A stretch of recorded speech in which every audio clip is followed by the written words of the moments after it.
Assalamualaikum warahmatullahi wabarakatuh. Alhamdulillahirabbil alamin.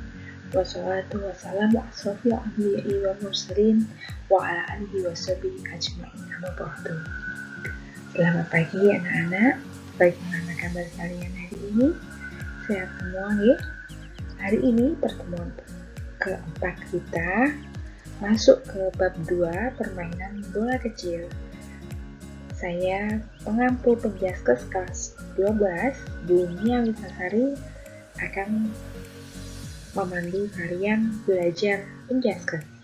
Oke, langsung saja ya.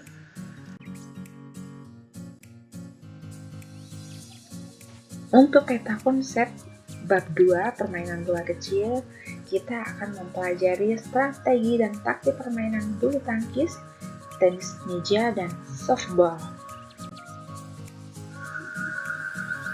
Permainan bola kecil merupakan permainan atau olahraga yang menggunakan bola berukuran kecil, serta biasanya menggunakan alat pendukung dalam permainannya seperti raket, tongkat, dan bat. Seperti halnya bola besar, permainan bola kecil juga memerlukan tempat atau lapangan khusus serta mempunyai beberapa peraturan saat bermain. Terdapat beberapa macam permainan bola kecil, di antaranya tenis meja, tenis lapangan, kasti, baseball, softball, dan golf, yang masing-masing permainan tersebut menggunakan peralatan dan menerapkan peraturan yang seringkali hampir sama atau berbeda sama sekali.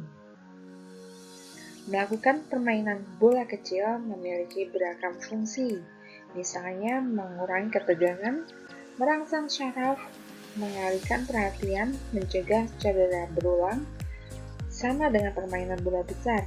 Dalam pertandingan olahraga bola kecil, seorang atlet perlu menguasai strategi dan taktik permainan.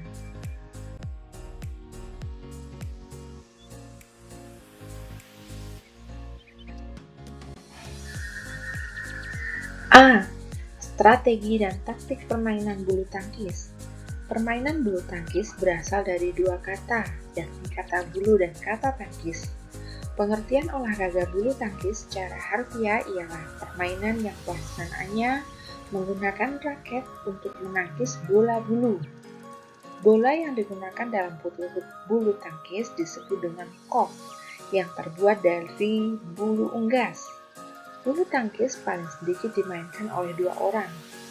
Permainan bulu tangkis bertujuan untuk melayangkan kok melewati net dengan cara memukulnya hingga jatuh di area lawan. Taktik dan strategi adalah komponen yang sangat penting dalam permainan bulu tangkis. Dengan taktik dan strategi yang tepat, seorang pemain dapat memenangkan suatu permainan dengan efisien. Taktik dan strategi menunjang pemain untuk bermain secara pandai. Pertama kali yang akan kita pelajari adalah pola penyerangan. Penyerang dikatakan baik apabila tenaga yang digunakan sekecil mungkin dalam mengalahkan lawan atau memperoleh poin. Pola penyerangan dalam permainan bulu tangkis pada umumnya terdiri atas pukulan drive, pukulan netting, pukulan lob, pukulan servis, pukulan drop shot, maupun pukulan smash. Sistem permainan dalam bulu tangkis ini dapat dibagi menjadi 2 jenis, yaitu sistem permainan tunggal dan sistem permainan ganda.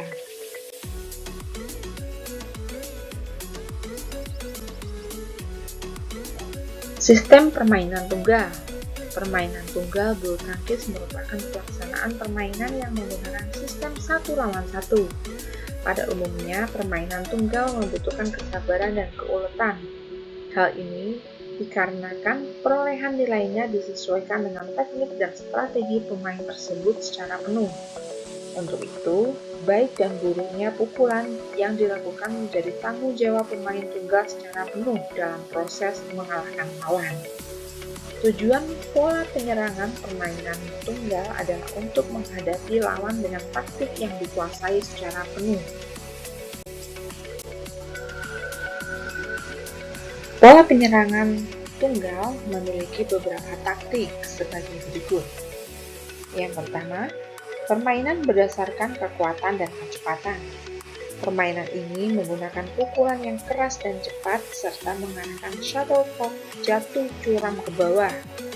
Permainan yang menguasai bentuk permainan ini selalu memiliki pukulan smash yang keras dan cepat. Yang kedua, permainan berdasarkan daya tahan dan keuletan. Bentuk permainan ini mengutamakan pukulan yang panjang atau rally yang didasarkan pada faktor daya tahan dan keuletan, sedangkan daya serangnya kurang. Yang diutamakan adalah selalu bertahan terhadap serangan lawan atau secara defensif. Yang ketiga, permainan berdasarkan faktor teknik dan deception atau tipuan. Di sini, yang penting adalah penguasaan teknik pukulan dan cara melakukan tipuan. Hal yang diutamakan dalam pola permainan ini adalah mendalami dan mengulangi teknik pukulan dan cara melakukan tipuan. Permainan ganda. Permainan ganda bulu tangkis merupakan pelaksanaan permainan yang menggunakan sistem 2 lawan 2. Dalam sistem permainan ini mengandalkan kerjasama tim agar permainan berjalan dengan baik. Pola penyerangan sistem permainan ganda hampir sama dengan sistem permainan tunggal.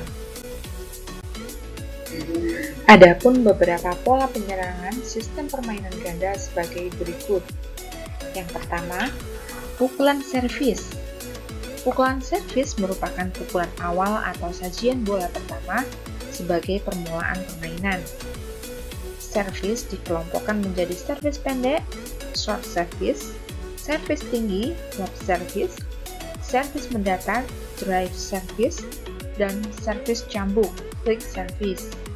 Yang kedua, pukulan lob, tinggi. Pukulan ini harus melambung dan jauh ke belakang daerah permainan lawan. Untuk itu, kita memerlukan tenaga yang cukup besar. Pukulan lob dapat dilakukan baik dari bawah, underhit lob, maupun dari atas kepala, overhead lob. Pukulan drive atau mendatar. Pukulan drive adalah pukulan yang biasa digunakan untuk menekan lawan dan untuk mendapatkan bola-bola yang melambung sehingga tidak sempat menyerang. Pukulan drive dapat dilakukan dengan forehand atau backhand. Yang keempat, pukulan drop shot. Pukulan drop shot adalah pukulan yang tepat melampaui net dan langsung jatuh ke sisi lapangan lawan sedekat mungkin dengan net. Yang kelima, pukulan smash. Pukulan smash adalah pukulan yang dilakukan dengan cepat dan sekeras-kerasnya ke arah bawah lapangan lawan. Pukulan smash dapat dilakukan dengan beberapa cara.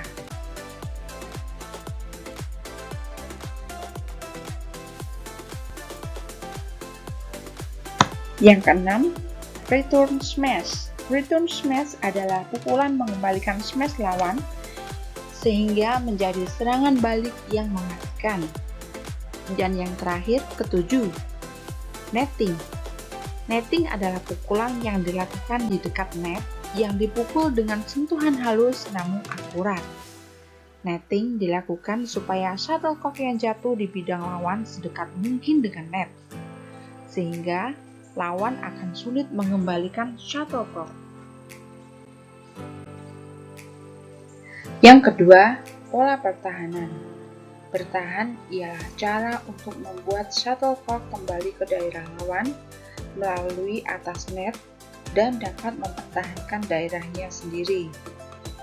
Pola pertahanan dapat dibedakan menjadi beberapa jenis, di antaranya front and back, sistem depan dan belakang, side by side, sistem berdampingan, circulate, sistem bergantian.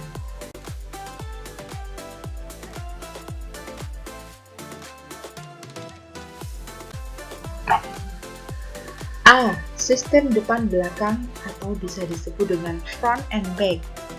Sistem depan belakang merupakan sistem yang membuat lapangan terbagi menjadi separuh depan dan separuh belakang. Pemain yang melakukan servis di bagian depan memiliki tugas untuk membuat shuttlecock kembali jatuh pada net dengan lebih dekat. Sedangkan pemain belakang bertugas untuk membuat lapangan di bagian belakang dapat dikuasai. Sistem depan belakang biasanya digunakan jika salah satu anggota pasangan lebih kuat dari yang lain. Pemain yang lemah berada di depan atau dekat net, sedangkan yang lebih kuat mengawasi seluruh lapangan bagian belakang. Pada sistem depan belakang, setiap pemain memiliki bidang permainan dan tanggung jawab yang jelas. Pemain secara bergantian mengambil posisi di depan dan di belakang. Beberapa keuntungan dari sistem depan belakang antara lain, sistem ini merupakan formasi yang baik untuk menyerang.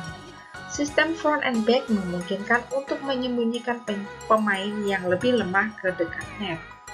Sedangkan kelemahan front and back adalah saat diserang lawan dapat merepotkan pemain belakang dari sisi kanan dan kiri. Dan sebaliknya, hampir tidak memungkinkan bagi pemain belakang dapat menguasai semua pukulan smash yang dilancarkan lawan ke garis samping kiri maupun kanan. B.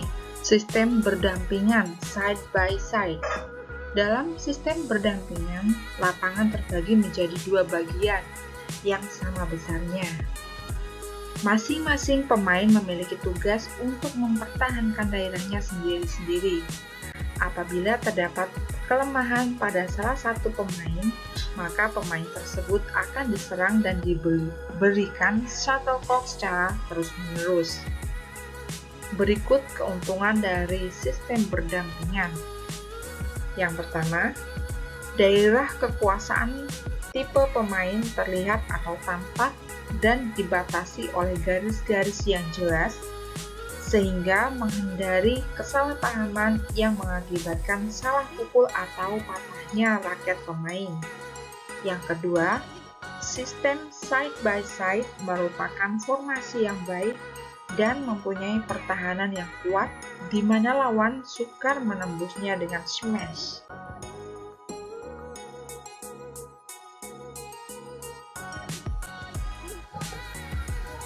Selain memiliki kelebihan, sistem side by side juga memiliki beberapa kelemahan.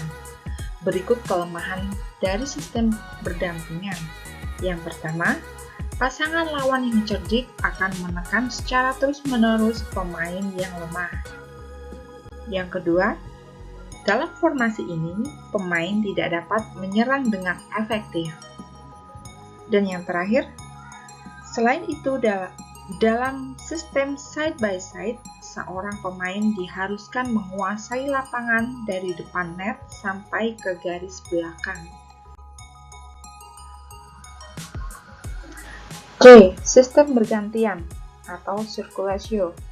Sistem bergantian ialah pola pertahanan bulu tangkis yang menggabungkan sistem depan belakang dengan sistem berdampingan.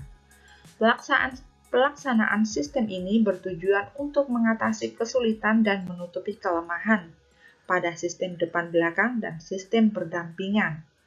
Sistem depan belakang digunakan untuk melakukan serangan, sedangkan sistem formasi berdampingan digunakan untuk melakukan pertahanan dari serangan lawan. Ketika pemain depan diserang, maka lebih baik pemain tersebut mundur di bagian kanan dan kiri hingga setengah lapangan.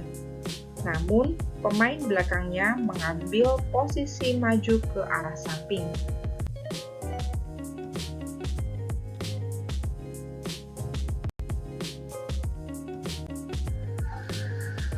Baik, sampai di sini dulu pertemuan keempat kita kali ini. Pembahasan bab kedua akan kita lanjutkan di pertemuan selanjutnya. Saya Bu Nia Witasari, mohon undur diri. Wassalamualaikum warahmatullahi wabarakatuh.